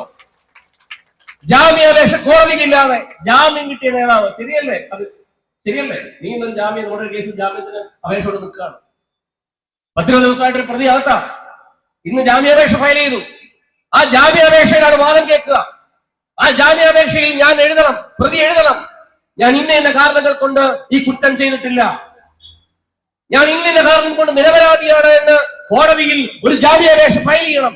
ആ ജാമ്യാപേക്ഷയിലാണ് കോടതി വാദം കേൾക്കുക. പക്ഷേ പരമോന്നത കോടതി, ഇന്ത്യയുടെ സുപ്രീം കോടതി, ഇലക്ഷന് തൊട്ട് മുമ്പ് ഒരു സാധാരണ മനുഷ്യനെ പിടിച്ച് ജയിലിട്ടിരിക്കുന്നത് ശരിയല്ല. ഇലക്ഷൻ എന്ന് പറയുന്നത് ജനാധിപത്യത്തിന്റെ ഉത്സവമാണ്. ജനകീയനായ ഒരു മുഖ്യമന്ത്രി അദ്ദേഹത്തെ പിടിച്ച് അകത്തിട്ടിരിക്കുന്നത് ശരിയല്ല എന്ന് അദ്ദേഹം ഒരു ജാമ്യാപേക്ഷ കൊടുക്കാതെ, അതാണ് അതിന്റെ ഭംഗി. എന്തൊരു ഭംഗിയെന്ന് ആലോചിച്ച് നോക്കി. ഒരു ജാമ്യാപേക്ഷ ഫയൽ ചെയ്യാതെ സുപ്രീം കോടതി സ്വമേധയാ അഭിഷേക് മനു സിംഗ്വി എന്ന് പറയുന്ന കോൺഗ്രസിന്റെ വക്താവും അഭിഭാഷകനുമായ മനുഷ്യൻ കോടതിയിൽ ജാമ്യാപേക്ഷ ഫയൽ ചെയ്യാതെ അദ്ദേഹത്തിനോട് കോടതി അങ്ങോട്ട് ചോദിക്കുകയാണ്, കേജ്രിവാളിന് ഞങ്ങൾ ജാമ്യം തരട്ടെ. എന്താ പറയാതെ പറഞ്ഞു, കേജ്രിവാൾ പുറത്തിറങ്ങണം. കാരണം ജഡ്ജിക്കറിയാം, സുപ്രീം കോടതി ജഡ്ജിക്കറിയാം, ഒരു തവണ കൂടി ഈ നരാധവനായിട്ടുള്ള മോദിയും സംവിധാനവും വീണ്ടും അധികാരത്തിൽ വന്നാൽ ചോദ്യം ചെയ്യാൻ പാർലമെന്റിൽ ഭൂരിപക്ഷത്തിന് ബലനായിട്ടുള്ള പ്രതിപക്ഷമില്ല എങ്കിൽ ഈ രാജ്യം എങ്ങോട്ടാണ് പോകുന്നത് എന്ന് സുപ്രീം കോടതി ജഡ്ജിക്കറിയാം. അതുകൊണ്ടാണ് പറയാതെ പറഞ്ഞത് അങ്ങോട്ട് ജാമ്യം തരട്ടെ. മനോഹരമായ വസ്തുതയല്ലേ, മനോഹരമായ കാഴ്ചയല്ലേ? 24 ന്യൂസിന്റെ ഇലക്ഷൻ ഡിബേറ്റിൽ ഞാൻ പോയി. ഞാൻ ഹാഷ്മി എന്ന് പറയുന്ന നമ്മൾക്കൊക്കെ പ്രിയങ്കരനായിട്ടുള്ള ആങ്കറോട് ഞാൻ ചോദിച്ചൊരു ചോദ്യം, ഹാഷ്മി 50 ദിവസം കഴിഞ്ഞ് 50-ാം ദിവസം കേജ്രിവാൾ ജയിലിൽ നിന്ന് ഇറങ്ങുകയാണ്. ഹാഷ്മിയോട് ജയിലിൽ നിന്ന് ഇറങ്ങിയതിനു ശേഷം ഒന്ന് ഡിബേറ്റിൽ ഞാൻ ചോദിച്ചു, ഹാഷ്മി നിങ്ങൾ വിചാരിച്ചിട്ടുണ്ടോ, 24 ന്യൂസിന്റെ ആങ്കറായ ഹാഷ്മി നിങ്ങൾ വിചാരിച്ചിട്ടുണ്ടോ കേജ്രിവാൾ ഈ ഇലക്ഷന് മുമ്പ് പുറത്തിറങ്ങുമെന്ന്? ഇല്ല. ആം ആദ്മി പാർട്ടിയുടെ സംസ്ഥാന അധ്യക്ഷനായി ഞാൻ വിചാരിച്ചിട്ടില്ല. ഈ നിൽക്കുന്ന ഒരൊറ്റ മനുഷ്യൻ വിചാരിച്ചിട്ടില്ല ആം ആദ്മി പാർട്ടിയുടെ ദേശീയ അധ്യക്ഷൻ ഈ ഇലക്ഷന് മുമ്പ് വീണ്ടും ഇറങ്ങി നരേന്ദ്രമോദിക്ക് ചെക്ക് വെക്കുമെന്ന്. നരേന്ദ്രമോദിയുടെ മുഖത്ത് നോക്കി നിങ്ങൾ ഫാസിസ്റ്റ് ആണെന്ന് 40 വട്ടം വിളിച്ചു പോകുമെന്ന് ഒരൊറ്റ മനുഷ്യനും വിചാരിച്ചിട്ടില്ല. പക്ഷേ സുപ്രീം കോടതി കൊടുത്തു. ആ മനുഷ്യൻ പുറത്തിറങ്ങി. ആദ്യം പൊട്ടിച്ച വെടി എന്താ? ആദ്യം പൊട്ടിച്ച വെടി യു പിയിലെ യോഗിയും നരേന്ദ്രമോദിയും തമ്മിലുള്ള കോൺഫ്ലിക്റ്റ് ആണ്. യു പിയിലെ യോഗിയും നരേന്ദ്രമോദിയും തമ്മിലുള്ള കോൺഫ്ലിക്റ്റ്. അദ്ദേഹം പറഞ്ഞു 75 വയസ്സ് പ്രായമായാൽ നരേന്ദ്രമോദി മാറണം. 25 വയസ്സ് പ്രായമായാൽ നരേന്ദ്രമോദി മാറണം. സാധാരണഗതി നിങ്ങൾ മനസ്സിലാക്കിയിരിക്കണം, അരവിന്ദ് കേജ്രിവാൾ അഭിപ്രായം പറഞ്ഞാൽ ആ നിമിഷം വരെ ഡൽഹിയിലുള്ള ഏതെങ്കിലും കൂലി ബിജെപിക്കാരനായിരുന്നു മറുപടി പറയുക. പക്ഷേ അരവിന്ദ് കേജ്രിവാൾ ജയിലിൽ വന്ന് പറഞ്ഞ ആദ്യത്തെ പരാമർശം ഈ വോട്ടെന്ന് പറയുന്നത് നരേന്ദ്രമോദിക്കുള്ളതല്ല, ഇത് അമിത്ഷായ്ക്ക് വേണ്ടിയുള്ളതാണ്. കാരണം 75 വയസ്സിന്റെ പ്രായപരിധി വെച്ചിരിക്കുന്നു. 75 വയസ്സാകുമ്പോൾ നരേന്ദ്രമോദി മാറി നിൽക്കണം. കാരണം സംഘപരിവാർ സംവിധാനത്തിൽ 75 വയസ്സ് കഴിഞ്ഞാൽ പിന്നെ രാഷ്ട്രീയത്തിൽ ഇരിക്കാൻ കഴിയില്ല എന്ന അഭിപ്രായത്തെ പറ്റി സംസാരിച്ചു. ഉടനെ അമിത്ഷാ മറുപടി പറഞ്ഞു, കേജ്രിവാളിന്റെ പ്രശ്നമാണ്. കേജ്രിവാൾ പറയുന്നത് ശരിയല്ല. പക്ഷെ ഇന്നലെ വാർത്ത വന്നില്ലേ? ഇന്നലെ വാർത്ത കണ്ടില്ലേ? എന്താ വാർത്ത? ഉത്തർപ്രദേശിൽ യോഗിയെ വിളിച്ചു വരുത്തിയിരിക്കുന്നു. യോഗിക്കെതിരെ യു പിയിൽ ഉപമുഖ്യമന്ത്രി അടക്കം പടലപ്പിടക്കം 40 സീറ്റ്. സ്വപ്നത്തിൽ വിചാരിച്ചോ യു പിയിൽ ഇന്ത്യ സഖ്യത്തിന് 40 സീറ്റ് നേടുമെന്ന് ഒരൊറ്റ രാഷ്ട്രീയ നിരീക്ഷകൻ പോലും വിചാരിച്ചില്ല. പക്ഷേ അടിക്കേണ്ടത് അടിച്ചു, നിറന്തലയ്ക്ക് അടി കൊടുത്തു. അത് കൊടുക്കാനുള്ള കഴിവ് അരവിന്ദ് കേജ്രിവാളിനാണ്. ഞങ്ങൾക്കെതിരെ ആരോപണം എന്താണ്? ഞാൻ പറഞ്ഞതുപോലെ അഴിമതിക്കാരനല്ല. അതുകൊണ്ടാണ് അദ്ദേഹം ജയിലിൽ വീണ്ടും സറണ്ടറായി. ഇലക്ഷൻ കഴിഞ്ഞതിന് ശേഷം 2-ാം തീയതി അദ്ദേഹം പോയി ജയിലിൽ കീഴടങ്ങി. നിങ്ങൾക്കറിയുമോ, ഈ നിമിഷം വരെ അരവിന്ദ് കേജ്രിവാൾ ജാമ്യാപേക്ഷ ഫയൽ ചെയ്തിട്ടില്ല. അദ്ദേഹം ചെയ്ത അപേക്ഷ എന്ന് പറയുന്നത് അദ്ദേഹത്തെ അറസ്റ്റ് ചെയ്തത് ശരിയല്ല, ആ അറസ്റ്റിനെ ചലഞ്ച് ചെയ്തിട്ടുള്ള പെറ്റീഷനാണ് കോടതിയിൽ കിടക്കുന്നത്. എന്റെ അറസ്റ്റ് നിയമവിരുദ്ധമാണ്. PMLA ആക്ടിന്റെ സെക്ഷൻ 19 ബന്ധപ്പെട്ട് എന്റെ അറസ്റ്റ് നിയമവിരുദ്ധമാണ്. അതുകൊണ്ട് എന്നെ അറസ്റ്റ് ചെയ്തത് ഞാൻ ചലഞ്ച് ചെയ്യുന്നു എന്ന് പറഞ്ഞാണ് അദ്ദേഹം ജയിലിൽ കിടക്കുന്നത്. ഇപ്പോ വീണ്ടും സുപ്രീം കോടതി ജാമ്യത്തിൽ ഇറങ്ങുന്ന ദിവസം ആലോചിച്ച് നോക്കി, എന്തൊരു വൃത്തികേടാണ് ആലോചിച്ച് നോക്കി. രാത്രി ഏതാണ്ട് 3 മണിയോടുകൂടി കോടതി ജാമ്യം അനുവദിച്ചു. പിറ്റേ ദിവസം ജാമ്യത്തിൽ പുറത്തിറങ്ങും. അദ്ദേഹത്തെ സ്വീകരിക്കാൻ ഡൽഹിയിൽ തെരുവോരങ്ങളിൽ പാർട്ടി ഓഫീസിൽ ആളുകൂടി. ഉടനെ CBI ഒരു കേസ്. ആലോചിച്ച് നോക്കണം, ഇപ്പൊ CBI കേസിലാണ് കിടക്കുന്നത്. പ്രിയപ്പെട്ടവരെ, അതുകൊണ്ട് ഞാൻ തുടക്കത്തിൽ പറഞ്ഞത് അഴിമതിയുടെ ഭാഗമല്ല, അദ്ദേഹത്തെ കൂട്ടുക എന്നുള്ളതാണ്, അദ്ദേഹത്തെ ഇല്ലായ്മ ചെയ്യുക എന്നുള്ളതാണ്, അദ്ദേഹത്തിന്റെ പാർട്ടിയെയും അദ്ദേഹത്തിന്റെ പാർട്ടി സംവിധാനത്തെയും ഇന്ത്യയിൽ തുടച്ചു നീക്കുക എന്നുള്ളതാണ്. അഴിമതിയുടെ ഭാഗമായിട്ടല്ല ജയിലിൽ കിടക്കുന്നത്. ഞാൻ പറഞ്ഞില്ലേ, 2ാം സ്വാതന്ത്ര്യ സമരമാണെന്ന്. എന്തുകൊണ്ടാണെന്ന് അല്പം കൂടെ വ്യക്തമാക്കാം. കാരണം കഴിഞ്ഞ ദിവസം സുപ്രീം കോടതി അദ്ദേഹത്തിന്റെ അറസ്റ്റുമായി ബന്ധപ്പെട്ട പെറ്റീഷൻ എടുത്തതിന് ശേഷം ചെയ്ത മനോഹരമായ കാര്യം എന്താണെന്നറിയാമോ? സുപ്രീം കോടതിയില് കേസ് വാദം കേൾക്കുന്നത് വ്യത്യസ്ത ബെഞ്ചുകളാണ്. അതിൽ ഏറ്റവും പ്രധാനപ്പെട്ടത് ഡിവിഷൻ ബെഞ്ച് എന്നറിയപ്പെടും. ഡിവിഷൻ ബെഞ്ച് എന്ന് പറഞ്ഞാൽ 3 ജഡ്ജിമാരാണ് ബെഞ്ചാണ് ഡിവിഷൻ ബെഞ്ച്. സാധാരണ കോടതി പോകുന്നവർക്ക് സിംഗിൾ ജഡ്ജാണ് ഇരിക്കുക. പക്ഷേ സുപ്രീം കോടതിയിൽ സിംഗിൾ ജഡ്ജ് ബെഞ്ചുകളില്ല. അവിടെയുള്ളത് ഡിവിഷൻ ബെഞ്ചാണ്, 3 ജഡ്ജിമാരുണ്ട്.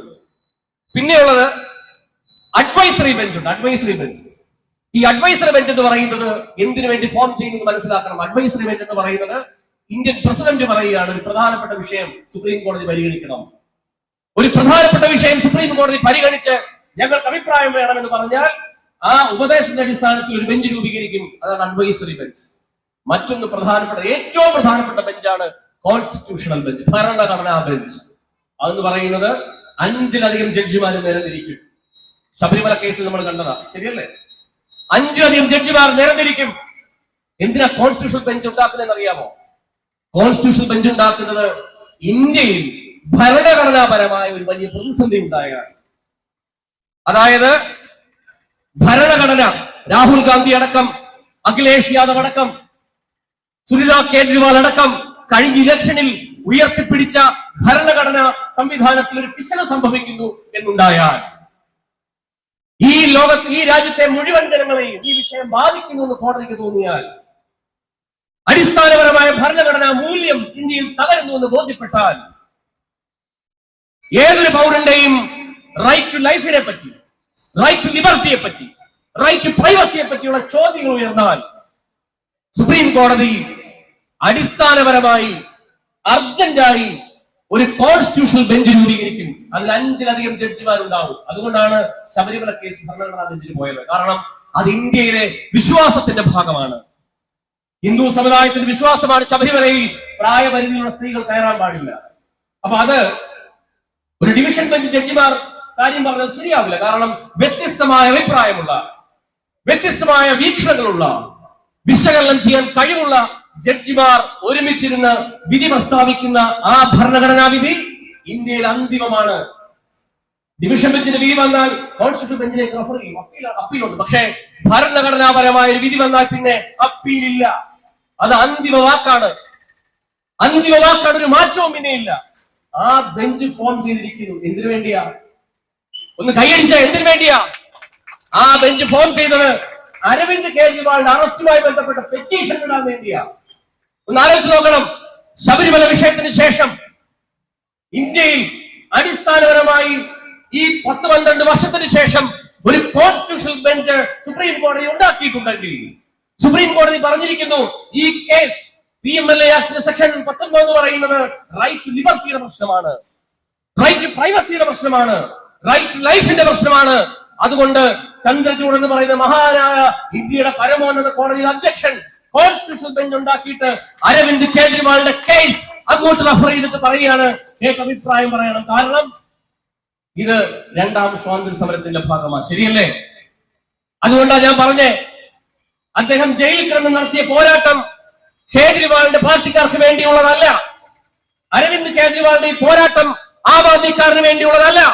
അരവിന്ദ് കേജ്രിവാളിന്റെ ഈ പോരാട്ടം ഈ രാജ്യത്ത് ജനാധിപത്യത്തിൽ വിശ്വസിക്കുന്ന, രാഷ്ട്രീയത്തിൽ ഇടപെടുന്ന ഏതൊരു സാധാരണക്കാരന് വേണ്ടിയുള്ളതാണ്. അതുകൊണ്ടാണ് ഞങ്ങൾ പറയുന്നത്, ഞങ്ങളുടെ നേതാവ് 2ാം സ്വാതന്ത്ര്യ സമരത്തിന്റെ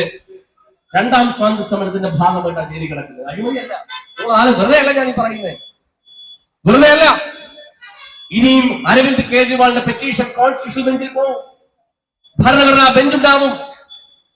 ഇന്ത്യയിലെ പരമോന്നത കോടതിയിൽ 5-ലധികം ജഡ്ജിമാർ നിരന്നിരിക്കും. അവർ നിരന്നിരുന്നതിനു ശേഷം അരവിന്ദ് കേജ്രിവാളിന്റെ കേസെടുക്കും. അതുമായി ബന്ധപ്പെട്ട് ഡിസ്കഷൻ ഉണ്ടാവും. ആ കോടതി പറയും, കേരളത്തിലെ മാധ്യമങ്ങളടക്കം ലൈവ് അപ്ഡേഷൻ ഉണ്ടാവും. അവരെ എഴുതും രാവിലെ മുതൽ വെണ്ടയ്ക്ക ആശ്രയത്തിൽ കേജ്രിവാളിന്റെ കേസ് ഭരണഘടനാ ബെഞ്ച് കേൾക്കാൻ പോകുന്നു. കേജ്രിവാളിന്റെ കേസ് ഭരണഘടനാ ബെഞ്ച് ഇന്ന് വിധി പറയാൻ പോകുന്നു. PMLA ആക്ട് എന്ന് പറയുന്നത് ഡ്രക്കോണിയൻ ലോയാണ്. അതൊരു കിരാത നിയമമാണ്. അതിന്റെ സെക്ഷൻ 19 എന്ന് പറയുന്നത് ഇന്ത്യയുടെ പരമോന്നത കോടതി എടുത്തു കളയാൻ പോകുന്നു. അതിന് കാരണക്കാരനായ മനുഷ്യന്റെ പിൻതലമുറക്കാരായ ഞങ്ങൾ, അതിന് കാരണക്കാരായ മനുഷ്യന്റെ പാർട്ടി പ്രവർത്തകരായ ഞങ്ങൾ. അതുകൊണ്ടാണ് ഞങ്ങൾ പറയുന്നത്, ഞങ്ങൾ കേവലം രാഷ്ട്രീയം കളിക്കുന്നവരല്ല. അതുകൊണ്ടാണ് സംസ്ഥാന അധ്യക്ഷനായ ഞാൻ ഇവിടെ വന്നത്. കാരണം എനിക്കെന്റെ രാഷ്ട്രീയത്തെ പറ്റി പറയാൻ അന്തസ്സുണ്ട്. അല്ലാതെ 55 ലക്ഷം രൂപയുടെ പദ്ധതി വരുമ്പോ ആ പദ്ധതി നാട്ടുകാർ ഗുണമുണ്ടായാൽ അതിന്റെ സന്തോഷമല്ല, മറിച്ച് അത് ബീനയുടെ വാർഡിലാണെങ്കിൽ അതിന്റെ ക്രെഡിറ്റ് ബീനയ്ക്ക് പോയാലോ എന്ന് വിചാരിച്ചത് മുക്കുന്ന കൈപ്പറ്റിക്കാരന്റെ സ്വഭാവം ഞങ്ങൾക്കില്ല. അതുകൊണ്ടാണ് കേജ്രിവാളിന്റെ മനോഹരമായ പ്രസംഗത്തിൽ അദ്ദേഹം പറഞ്ഞത്, ചെറുപ്പക്കാരെ നിങ്ങൾ രാഷ്ട്രീയത്തിലേക്ക് വരണം, ചെറുപ്പക്കാരെ നിങ്ങൾ രാഷ്ട്രീയത്തിലേക്ക് വരണം. പക്ഷേ നിങ്ങൾ ആം ആദ്മിക്കാരനാണെന്ന് അദ്ദേഹം പറഞ്ഞില്ല. അദ്ദേഹം പറഞ്ഞിട്ടില്ല. അദ്ദേഹം പറഞ്ഞത് നിങ്ങൾ കോൺഗ്രസ് ആയിക്കോളൂ, നിങ്ങൾ കമ്മ്യൂണിസ്റ്റുകാരായിക്കോളൂ, നിങ്ങൾ BJP-ക്കാരായിക്കോളൂ, പക്ഷേ നിങ്ങൾ രാഷ്ട്രീയത്തിൽ ഇടപെടണം എന്ന് അദ്ദേഹം പറഞ്ഞു. അങ്ങനെ പറയാൻ തന്റെ ഇടമുള്ള ഏതെങ്കിലും നേതാവ് ഇന്ത്യയിൽ ആം ആദ്മി പാർട്ടിക്ക് അപ്പുറത്ത് ഇതര പാർട്ടി സംവിധാനത്തിലുണ്ടോ? കോൺഗ്രസ് എന്ന് പറയൂ, രാഹുൽ ഗാന്ധി പറയൂ. രാഹുൽ ഗാന്ധി എനിക്ക് ഇഷ്ടമാണ്, ചെറുപ്പക്കാരനെ മിടുക്കനാണ്. അദ്ദേഹം പറയൂ, ചെറുപ്പക്കാരെ നിങ്ങൾ രാഷ്ട്രീയത്തിൽ വരണം, പക്ഷെ കോൺഗ്രസിൽ വരണ്ട, ഏതെങ്കിലും രാഷ്ട്രീയ പാർട്ടിയിൽ പ്രവർത്തിക്കണമെന്ന് കോൺഗ്രസിന്റെ രാഹുൽ ഗാന്ധി പറയോ? പറയില്ല. നരേന്ദ്രമോദി പറയോ? പറയില്ല. പിണറായി വിജയൻ പറയോ? പറയില്ല. അത് പറയാൻ തന്റെ അടുത്തുള്ള പാർട്ടി നേതാവ് കേജ്രിവാൾ അദ്ദേഹം പറഞ്ഞത്, നിങ്ങൾ രാഷ്ട്രീയത്തിൽ വന്നാൽ മതി, നിങ്ങൾ ആം ആദ്മിക്കാരനാവണ്ട. ഞങ്ങൾ വീട് വീടാന്തരം കയറിയിറങ്ങിയിട്ട് ഞങ്ങൾ പറയുന്ന ഡോർ ടു ഡോർ ക്യാമ്പയിനിൽ പറയുന്നുണ്ട്, നിങ്ങൾ ആം ആദ്മിക്കാരനാവണ്ടാവേ, നിങ്ങൾ ആം ആദ്മിക്കാരനാവണ്ട, പക്ഷേ നിങ്ങൾ രാഷ്ട്രീയത്തിൽ വിശ്വസിക്കണം. അങ്ങനെ രാഷ്ട്രീയത്തിൽ വിശ്വസിക്കുമ്പോൾ നിങ്ങൾക്ക് സെലക്ട് ചെയ്യാൻ ഒരു പാർട്ടി ഉണ്ടാകും, അല്ലെ? നിങ്ങളുടെ മുമ്പിൽ ഓപ്ഷൻസ് ഉണ്ട്. നിങ്ങളുടെ മുമ്പിൽ വ്യത്യസ്തമായ രാഷ്ട്രീയ പാർട്ടികളുടെ ഓപ്ഷൻസ് ഉണ്ട്. അത് കോൺഗ്രസ് ഉണ്ട്, കമ്മ്യൂണിസ്റ്റ് മാർക്സിസ്റ്റ് പാർട്ടി ഉണ്ട്, BJP ഉണ്ട്, ആം ആദ്മി ഉണ്ട്, കേരള കോൺഗ്രസ് ഉണ്ട്. ആര് വേണം?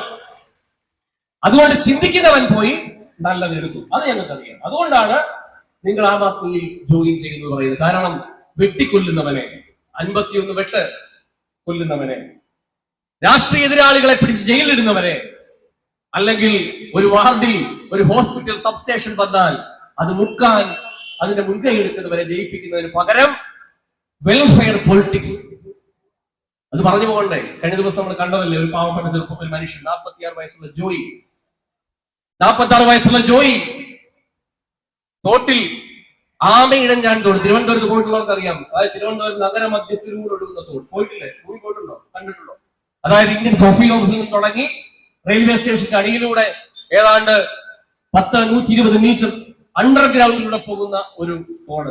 ആ തോട്ടിൽ വൃത്തിയാക്കാൻ ഇറങ്ങി. നമ്മുടെ കുറ്റം കൊണ്ടാണ്. നമ്മളെ പോലുള്ള മനുഷ്യർ പ്ലാസ്റ്റിക് അടക്കമുള്ളത് കൊണ്ട് അവിടെ ഇടുന്നത് കൊണ്ട് തന്നെയാണ് ആ മനുഷ്യൻ കൊല്ലപ്പെട്ടത്, സംശയമൊന്നുമില്ല. പക്ഷേ അതുമായി ബന്ധപ്പെട്ട എത്രയോ പദ്ധതികൾ നാട്ടിലുണ്ടെന്ന് അറിയാമോ? എത്രയോ പദ്ധതികൾ നാട്ടിലുണ്ടെന്ന് അറിയാമോ? ഞാന് ഇപ്പൊ കൊല്ലത്ത് വൈകിട്ട് ഓഫീസിൽ ഇറങ്ങി കഴിഞ്ഞാൽ അത്യാവശ്യം എക്സസൈസ് ചെയ്യാൻ വേണ്ടി നടക്കാനൊക്കെ പോകുമ്പോൾ രാവിലെ മടിയായതുകൊണ്ട് അവിടെ നീന്തൽ കുളമുണ്ട്. അവിടെ നീന്തൽ പരിശീലനം തുടങ്ങി. അതൊരു പ്രൈവറ്റ് പ്രോപ്പർട്ടിയാണ്. 4000 രൂപയാണ് പ്രതിമാസം അതിന്റെ ചിലവ്. അതായത് നമ്മൾ 4000 രൂപ കൊടുക്കണം നീന്തൽ. വൈകിട്ട് ഒരു 1.5 മണിക്കൂർ പോയി നീന്താം. കഴിഞ്ഞ ദിവസം ഞാനവിടെ നീന്തിയിട്ട് കരക്കിരിക്കുമ്പോ പഠിപ്പിക്കുകയാണ്, മാസ്റ്റർ ട്രെയിനേഴ്സ് വെച്ച് പഠിപ്പിക്കുകയാണ്. അപ്പൊ നല്ല എക്സസൈസ് ആണ്, ബോഡി മൊത്തവും ഇളകുന്നുണ്ട്. പിന്നെ ഫുൾ ടൈം നമ്മൾ ഈ വെള്ളത്തിൽ കിടക്കാമല്ലോ രാത്രിയാകുമ്പോൾ. അപ്പൊ അതുകൊണ്ട് നമ്മൾ അവിടെ പോയി ജോയിൻ ചെയ്തു. അപ്പൊ ഞാൻ നോക്കിയപ്പോ ഒരു 10-15 ചെറുപ്പക്കാർ 8:30 അവിടെ കടന്നു വരിക. ചെറുപ്പക്കാർ 8:30 കടന്നു വരുന്നു. അവർ നീന്തൽ പഠിക്കാൻ വരുന്നവരല്ല, മറിച്ച് അവർ നീന്തൽ അറിയാം. അവര് വരുന്നത് 3000 രൂപ കൊടുത്ത് പ്രതിമാസം എല്ലാ ദിവസവും വൈകിട്ട് അവർ നീന്താൻ വരുന്നവരാണ്. കാരണം ഞാൻ ചോദിച്ചു, നിങ്ങൾ എന്തിനാ വരുന്നത്? സാറേ വേറെ പരിപാടിയൊന്നുമില്ല, വൈകിട്ട് 6 മണിയായപ്പോ ഓഫീസിൽ ഇറങ്ങി, വേറെ എന്ത് പരിപാടിക്ക്? അപ്പോ വെറുതെ പരിപാടിയൊന്നും ഇല്ലാത്തതുകൊണ്ട് പിന്നെ വൈകിട്ട് ബീർ അടിക്കാൻ പോകും. ഈ ബീറടി കൂടി കഴിഞ്ഞപ്പോ ഇന്ന് പുതിയ റിപ്പോർട്ട് പ്രകാരം കേരളത്തിൽ ഇന്നലെ ഒറ്റ ദിവസം രജിസ്റ്റർ ചെയ്ത MDMA കേസുകളുടെ എണ്ണം 52 കേസാണ്. അതായത് MDMA നാർക്കോട്ടിക്സ്, കഞ്ചാവല്ല കേട്ടോ. കഞ്ചാവ് എന്ന് പറയുന്നത് ബേസിലൊക്കെ, കഞ്ചാവ് എന്ന് പറയുന്നത് മെഡിസിനും കാര്യമുള്ള സാധനം കൂടിയാണ്. കഞ്ചാവ് ഉപയോഗിക്കുന്ന മെഡിസിൻ ഉണ്ട്, നമ്മുടെ ആയുർവേദ മെഡിസിൻ ഉണ്ട്. ഇത് കഞ്ചാവല്ല, MDMA പോലെയുള്ള, അതായത് സിന്തറ്റിക് ഡ്രഗ്, അത് ഉപയോഗിക്കുക. ഇന്നലെ ഒറ്റ ദിവസം 50 കേസുകൾ കേരളത്തിൽ രജിസ്റ്റർ ചെയ്തു. ഗോവയിൽ നിന്ന് പറയുന്ന സ്റ്റാമ്പ് അടക്കമുള്ള, ഇന്ന് മനോരമയിലെ കൃത്യമായ വാർത്ത, സ്റ്റാമ്പ് അടക്കമുള്ള ലഹരി പദാർത്ഥങ്ങൾ ചെറുപ്പക്കാർക്കിടയിൽ വ്യാപകമാകുന്നു. വെള്ളം അടിച്ചിട്ട് പോയ പോലീസ് പിടിക്കും, ഊതിക്കും. ഇതെങ്ങനെ ഊതിക്കും? MDMA മേടിച്ച് ഊതാൻ പറ്റത്തില്ല, ഊതി അറിയത്തില്ല. ഇപ്പൊ ഫുൾ ടൈം ആക്റ്റീവ് ആണ്. ഇന്നലെ ശരൺദേവ് പറയും, ഇതൊക്കെ അടിച്ചു കഴിഞ്ഞാൽ അതായത് 2-3 മണിക്ക് ഒരു ദിവസമൊക്കെ ഫുൾ തുള്ളാൻ പറ്റുമെന്നാണ് പറയുന്നത്. ഈ എറണാകുളത്ത് DJ പാർട്ടിയിൽ ഇതാ കൊടുക്കുന്നത്. അതാണ് അവിടെ പോയി ഈ ഇടയ്ക്ക് പോലീസുകാർ റെയ്ഡ് ചെയ്ത് പിടിച്ചത്. DJ പാർട്ടി കൊടുക്കുന്ന MDMA ആണ്. കാരണം ഒരു ഫുൾ ഡേ കിടന്ന് തുള്ളും, അത് റിലേ കട്ടാവും, റിലേ കട്ടായി പോകും. സിന്തറ്റിക് ഡ്രഗുകൾ. ഞാൻ ഇടയ്ക്ക് കണ്ട ഏറ്റവും ഞെട്ടിക്കുന്ന ഒരു വാർത്ത, അതായത് കൊല്ലം ജില്ലയിൽ കാവനാട് എന്ന് പറയുന്ന സ്കൂളിൽ 3 പിള്ളേരെ, 10ാം ക്ലാസ് പിള്ളേരെ പോലീസ് പിടിച്ചു. എന്താ സംഭവം എന്നറിയോ? ഇത് ഞാൻ പറഞ്ഞു തരുന്നതുകൊണ്ട് ഇത് പോയി പ്രവർത്തിക്കണോ അല്ല ഞാൻ പറയുന്നത്. അതായത് ഫെവിക്വിക് എന്ന് പറയുന്ന പശ, സൂപ്പർ ഗ്ലൂ കടകളിൽ കിട്ടും, 25 രൂപ. ഈ ഫെവിക്വിക് കട്ട് ചെയ്തിട്ട് ഇതിനകത്തേക്കൊരു ചെറിയ തീപ്പെട്ടിക്കൊള്ളി ഒഴിച്ച് കഴിയുമ്പോൾ ഒരു പുക ഉണ്ടാവും. ഈ പുക കെട്ടി മൂക്കിൽ വെച്ചാൽ ഈ MDMA-ക്കാളും വില്ലനാണ്. പിള്ളേരെ അത് കഴിച്ച് നടക്കുക. അങ്ങനെ അടിക്കുന്നതുകൊണ്ടാണ് ഈ അപ്പനെ അമ്മയെ കുത്തിക്കൊല്ലുന്നതും മുഖത്ത് ആസ് പൊഴിക്കുന്നതും ഒക്കെ. അപ്പൊ ഞാൻ ഈ ചെറുപ്പക്കാരോട് ചോദിച്ചു, എന്താ പരിപാടി? അപ്പൊ ഇവര് പറഞ്ഞത്, സാറേ കൊല്ലത്ത് വൈകിട്ട് 6 മണി കഴിഞ്ഞാൽ ഹാങ് ഔട്ട് ചെയ്യാൻ ഒരു പ്ലേസ് ഇല്ല. കൊല്ലത്തൊരു പ്ലേസ് ഇല്ല ചെറുപ്പക്കാർക്ക്. ഒരു വൈകിട്ടാവുമ്പോൾ പിള്ളേർ പുറത്തിറങ്ങി കറങ്ങാൻ പോട്ടെ. ഒന്നുകിൽ കൂട്ടുകാർ കൂടി ബീറടിക്കാൻ പോകും, അല്ലെ വെള്ളം അടിക്കാൻ പോകും. ഇത് മൂത്ത് കഴിയുമ്പോൾ ഇന്ത്യയിൽ കഴിക്കും. അപ്പൊ അങ്ങനെയുള്ള ചെറുപ്പക്കാരാണ് ഈ 4000 രൂപ കൊടുത്തോടെ നീന്താൻ വരുന്നത്. അത് നീന്താണ് 2 മണിക്കൂർ നീന്തി 9 വീട്ടിൽ പോകും, ഒരു പ്രശ്നവുമില്ല, ബോഡിക്ക് നല്ല സുഖമാണ്. പ്രിയപ്പെട്ടവരെ, മനസ്സിലാകും, കഴിഞ്ഞ ഏഷ്യൻ ഗെയിംസുമായി ബന്ധപ്പെട്ട് കേരളത്തിൽ അനുവദിക്കപ്പെട്ട 5 പ്രധാനപ്പെട്ട ഇവന്റിൽ 2 എണ്ണം കൊല്ലത്തിനായിരുന്നു. ഒന്ന് ഹോക്കിയും മറ്റു നീന്തലും. ഒന്ന് ഹോക്കി, 2 നീന്തൽ. ഏഷ്യൻ ഗെയിംസ് 2014 നടന്ന ഏഷ്യൻ ഗെയിംസിന്റെ ഭാഗമായി ഇന്ത്യയിൽ നടന്ന ഇവന്റുകൾക്ക് 2 പ്രധാനപ്പെട്ട ഇവന്റ് എന്ന് പറയുന്നത് ഒന്ന് ഹോക്കിയും 2 നീന്തലും. ഈ 2 ഇവന്റും കൊടുത്ത ജില്ല കൊല്ലം ജില്ലയാണ്. അന്ന് 8.5 കോടി രൂപ ചെലവാക്കി. ആലോചിച്ച് നോക്കാം, 8.5 കോടി രൂപ ചെലവാക്കി കൊല്ലം പീരങ്കി മൈതാനം എന്ന് പറയുന്ന സ്ഥലത്ത് ഒരു നീന്തൽക്കുളം ഉണ്ടാക്കി കോർപ്പറേഷൻ. ഒരു നീന്തൽക്കുളം. ഇന്ന് നമ്മൾ ചെന്ന് കണ്ടാൽ ആ നീന്തൽക്കുളം പൊട്ടിപ്പൊളിഞ്ഞ് ബംഗാളികൾ പോയി അപ്പിയിട്ട് അത് കഴിയാനുള്ള കടമായിട്ട് മാറി. ആലോചിച്ച് നോക്കണം, കോർപ്പറേഷൻ നമ്മുടെ ഖജനാവിൽ നിന്ന് പണമെടുത്ത് 8.5 കോടി രൂപ ചെലവഴിച്ച് അതിന്റെ ഭാഗമായി നീന്തൽക്കുളവും അതിന്റെ സംവിധാനവും ഒരുക്കിയിട്ട് അത് നോക്കി നടത്താൻ കഴിയാതെ, അത് സൂക്ഷിക്കാൻ കഴിയാതെ അനാഥമാക്കി കളഞ്ഞ് ആ നീന്തൽക്കുളം പൊട്ടിപ്പൊളിഞ്ഞ് നാപ്കിൻ പേപ്പറുകളും വേസ്റ്റ് മാലിന്യങ്ങളും പ്ലാസ്റ്റിക് വേസ്റ്റുകളും ഒക്കെ ഇട്ട, അതായത് അവിടുത്തെ ഏറ്റവും പ്രധാനപ്പെട്ട മലിന കൂമ്പാരമായി ആ സ്ഥലം മാറി. നമ്മുടെ മനസ്സിൽ ചോദ്യമാണ്, ഈ 2 പേരെ ജോലിക്ക് വെച്ച് 10,000-2000 രൂപ അവന് ശമ്പളം കൊടുത്താൽ സാധാരണ പിള്ളേർ പോയി നീന്തില്ലേ? 4000 രൂപ കൊടുത്ത് പ്രൈവറ്റ് സ്കൂളുകളിൽ നീന്താൻ എത്രക്കാര് പറ്റും? സർക്കാർ ചെയ്തൂടെ? ചെയ്യില്ല. ഞാനപ്പോ ഇന്ന് സെലിൻ മാം എന്നോട് പറഞ്ഞൊരു വാർത്തയാണ്. ഡൽഹിയിൽ മെലഞ്ഞാന്ന് കേജ്രിവാളിന്റെ ഗവൺമെന്റ് സ്കൂളുകളുമായി അടുത്ത് സ്വിമ്മിംഗ് പൂൾ ഉണ്ടാക്കി. സ്കൂളുകളിൽ, സർക്കാർ സ്കൂളുകളിൽ സ്വിമ്മിംഗ് പൂളുകൾ. എന്തിനാ? ഇത് ചെയ്യാൻ ഇവിടെയും പറ്റും. പക്ഷേ ചെയ്യില്ല. പദ്ധതികൾ ലാപ്സാക്കുന്നു.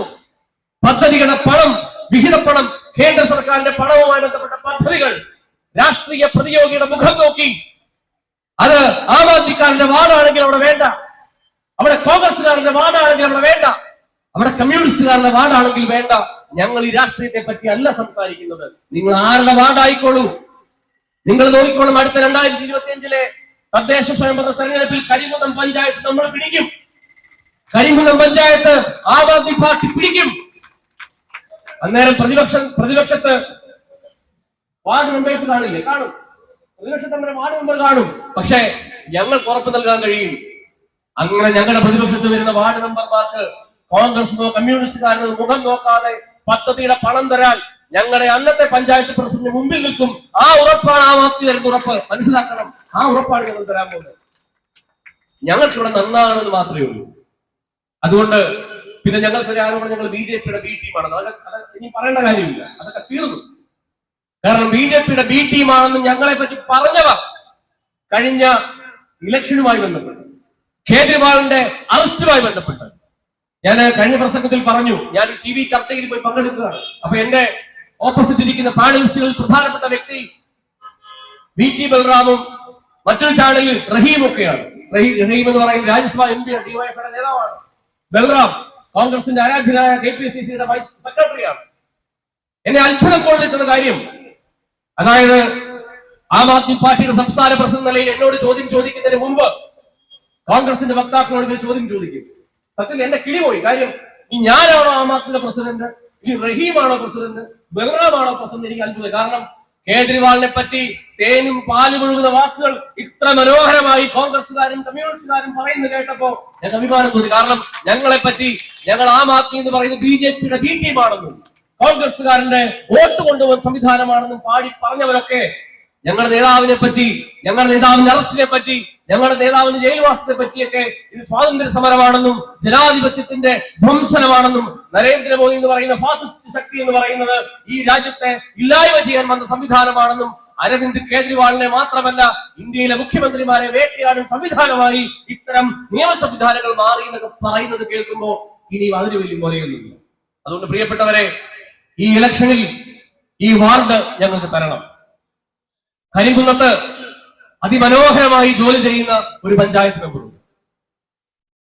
ഇന്ത്യയിൽ ഒരു പക്ഷേ ഇന്നലെ ഞങ്ങളുടെ പാർട്ടിയുടെ നാഷണൽ സെക്രട്ടറി പങ്കജ് കുപ്തയോട് അദ്ദേഹം പറഞ്ഞ ഏറ്റവും പ്രധാനപ്പെട്ട കാര്യം ആം ആദ്മി പാർട്ടിയുടെ ഫണ്ട് ഫ്രീസ് ചെയ്യാനുള്ള നടപടികളിലേക്ക് പോവാണ്. ആലോചിച്ച് നോക്കണം, നമുക്ക് പ്രവർത്തിക്കാൻ പോലും പാടില്ല.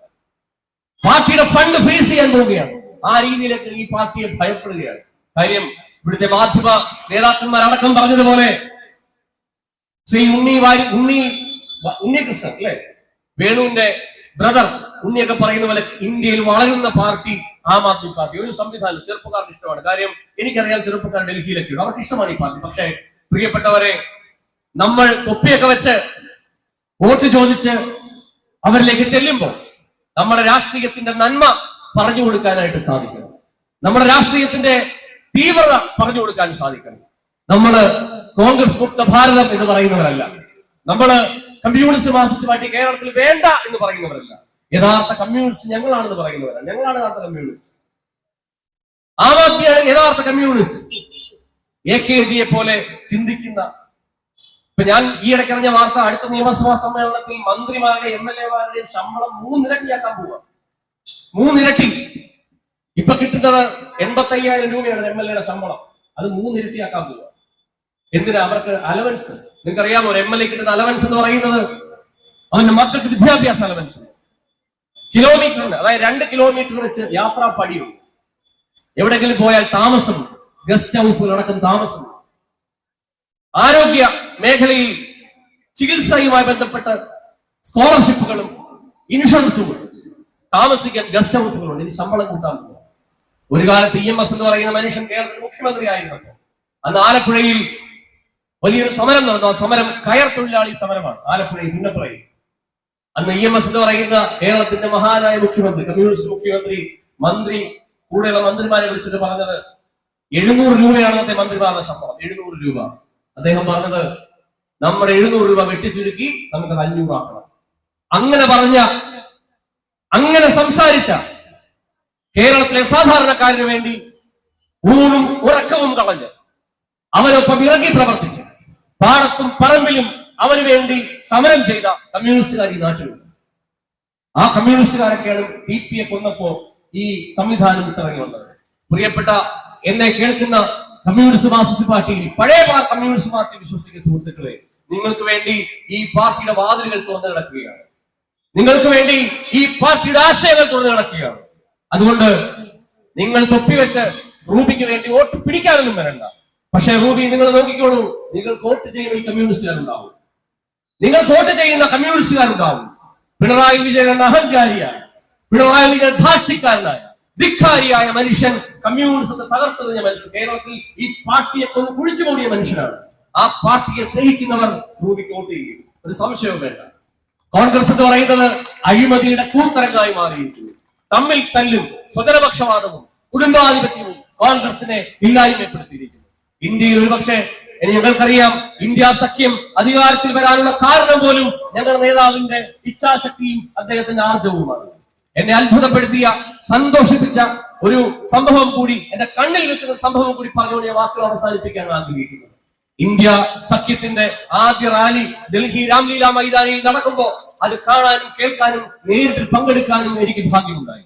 അന്ന് അവിടെ ചെന്നപ്പോൾ കണ്ട കാഴ്ച, BJPക്കെതിരായി കേന്ദ്ര ഗവൺമെന്റിനെ അധികാരത്തിൽ പുറത്തെത്തിക്കുന്നതിന് വേണ്ടി കോൺഗ്രസുകാരനും ആം ആദ്മിക്കാരനും തൃണമൂലുകാരനും ഒക്കെ തോളോട് തോൾ ചേർന്നതുകൊണ്ട് മത്സരിക്കുകയും ആഘോഷിക്കുകയും ആക്രോശിക്കുകയും ചെയ്യുന്ന കാഴ്ചകളുണ്ട്.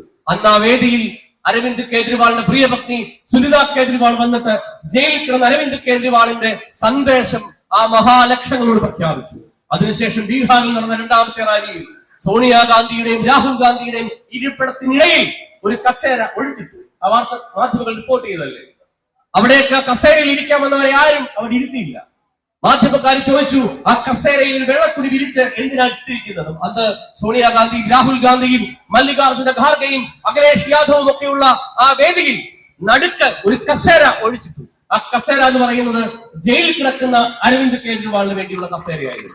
ആ കസേര എന്ന് പറയുന്നത് ജയിലിൽ അരവിന്ദ് കേജ്രിവാൾ കിടക്കുന്നു. പക്ഷേ ആ മനുഷ്യന്റെ ആർജവം, ആ മനുഷ്യന്റെ ചിന്ത, ആ മനുഷ്യൻ ഈ മഹാസഖ്യത്തിന്, ഈ മഹാ ഇന്ത്യ സഖ്യത്തിന് കൊടുത്ത സംഭാവന വലുതാണെന്ന് പ്രഖ്യാപിച്ചുകൊണ്ടുള്ള ഒരു വലിയ ഉദാഹരണമായിരുന്നു ആ കസേര അവിടെ കിട്ടുന്നത്. അതിനുശേഷം അദ്ദേഹം പുറത്തിറങ്ങി വന്ന് നടത്തിയ പോരാട്ടങ്ങൾ, അദ്ദേഹം പുറത്തിറങ്ങി വന്ന് നടത്തിയ പ്രഖ്യാപനങ്ങൾ, ആ മനുഷ്യൻ യു.പിയിലും ഗുജറാത്തിലും ഡൽഹിയിലും അങ്ങ് വടക്കേ ഇന്ത്യയിലും ഒക്കെ നടത്തിയ രാഷ്ട്രീയ പ്രചരണങ്ങൾ ഒരുപക്ഷെ 242 എന്ന് പറയുന്ന മാന്ത്രിക സംഖ്യയിലേക്ക് ഇന്ത്യ സഖ്യത്തിൽ എത്തിക്കാൻ സാധിച്ചു.